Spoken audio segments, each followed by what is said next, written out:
As mentioned, here's some comic reviews for you. First up is Suicide Squad number 13. Now, this is dealing with the aftermath of Amanda Waller getting assassinated, and everybody thinks that it's Deadshot, and of course, there's got to be a swerve somewhere. So don't skip to the last page if you don't want spoilers. But overall, I guess you could say this was it was like a setup for what's to come. They're preparing the Suicide Squad for the next phase. They don't have their chips in their head any longer, and secrets are out. And like I said, there's a spy within the organization who was revealed. Overall, the book was okay. I would say it was better than last week, that's for sure. And overall, I'd say it's about just an average read for me, like a 6.56 type thing. It didn't do anything special for me, and then when they did the big reveal, I was like, whatever. It wasn't that surprising or thrilling. Now on to Superwoman number 8.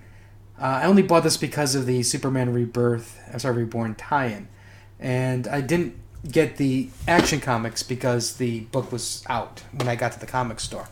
But this book was so painful for me to read. It's basically, you have Superwoman. She is in like a coma-like thing, and Steel is trying to get her out of it, and she's just like I guess she's like in this dream state.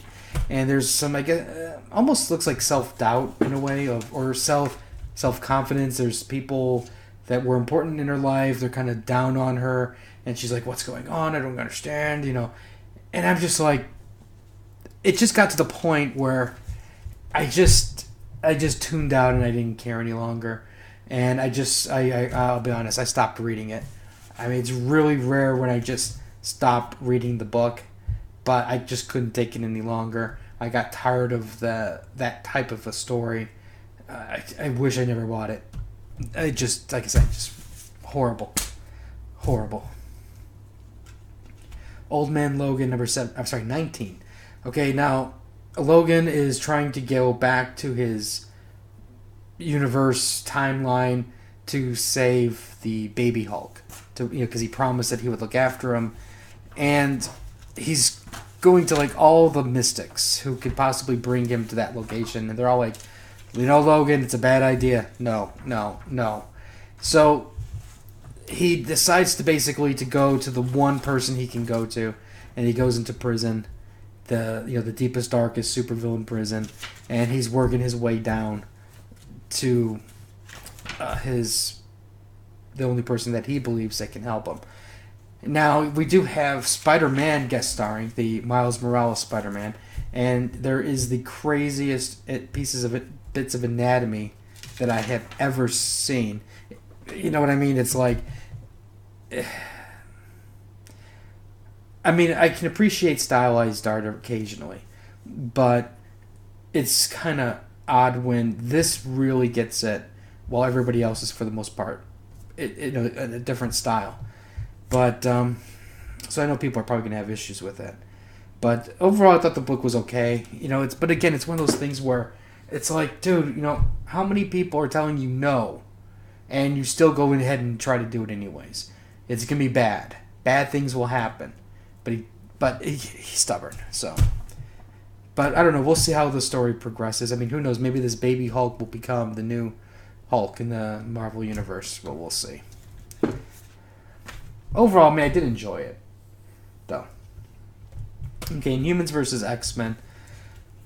Alright, this book I can say is this. I mean, the art was good. The battle was decent. Not the best, but, they had really good moments. Really good, strong images or panels, page layouts, etc.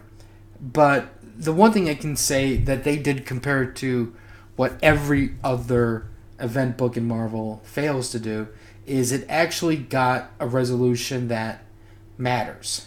It's like, obviously that we know that Inhumans aren't going to kill the X-Men, and we know that X-Men aren't going to kill the Inhumans. We know that's going to not. We know those options are not going to happen. we've pretty much could have assumed from the very beginning that the mist would have been destroyed, which is what happened. Now, the key thing is what happens afterwards, because it sets the stage for X-Men Gold Prime and the Royals and all those other Inhuman books that are coming out. And so in that standpoint, it ends... Now, I mean, even though I'm saying that that's how it ends, it's not basically... You don't see the panel where Kitty Pryde is getting together with Nightcrawler and everybody. It's just basically laying down, here's the new status quo, boom, type thing. It also introduces a brand new supervillain, so to speak, to the X-Men universe, who's probably going to not just stop with the X-Men, it's probably going to go after the Inhumans as well. So, overall, like I said, I think it accomplished what it needed to do. Could it have been better? Sure. But I think overall, I mean, when you compare this thing to Civil War II, Monsters Unleashed, every other thing that came out, even Secret Wars, because Secret Wars was even late and ended with a thud. This did a very decent job overall, so I'm actually pleased, surprisingly pleased. Monsters Unleashed, though, it's like, okay, this is just, okay, superheroes and monsters are appearing in all the different cities. They're all fighting back the monster invasion. Kid Kaiju is desperately trying to draw the monsters, as many as he can, and then at the same time he's trying to teleport the monsters from one location to another location where they're needed. But he can't draw fast enough, and at the same time he ran out of monsters. So that's where they found a notepad that had other sketches, and they're like, "Well, can't you draw those?" And he's like, "Well, those are real monsters." But based on the sketch, the panel that we saw, those are the monsters that are going to be in the Monsters Unleashed book. So we know he's going to figure it out. The one thing that's really surprising about this book is this: like in most superhero titles, you have a brand new superhero, and if he uses his power too much, he tires out and eventually uses all of his energy. But for some reason, Kid Kaiju is like an endless supply of energy. He can just draw all day without taking a rest, without eating, without recharging. And I think, even the superhero battles, they're fighting battle after battle after battle, and they're not even really resting. And I think that's, while I understand that it might be difficult to implement into the story, there have been other storylines where eventually the superheroes do get worn out. And in a case like this, I think that little bit of added realism would have added a much better impact to the desperation that they're in.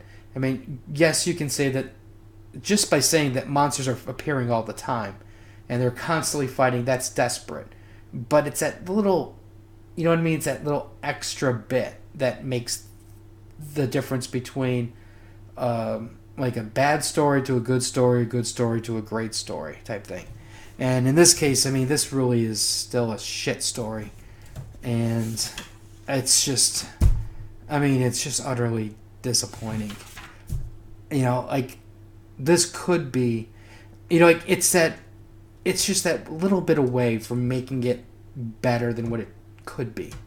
And it's just disappointing, and I realize it's probably, obviously it's probably a lot to do with page count. And, to get the full story impact, you got to read all the miniseries. But, F that. We shouldn't have to. The full emotional, full impact, all the major key battles, everything we should get from in this issue. The core. And I guess I find it lacking. But anyways, that's some reviews for you. If you have any comments or questions, let me know. Like, share. We'll have more stuff later. So until next time.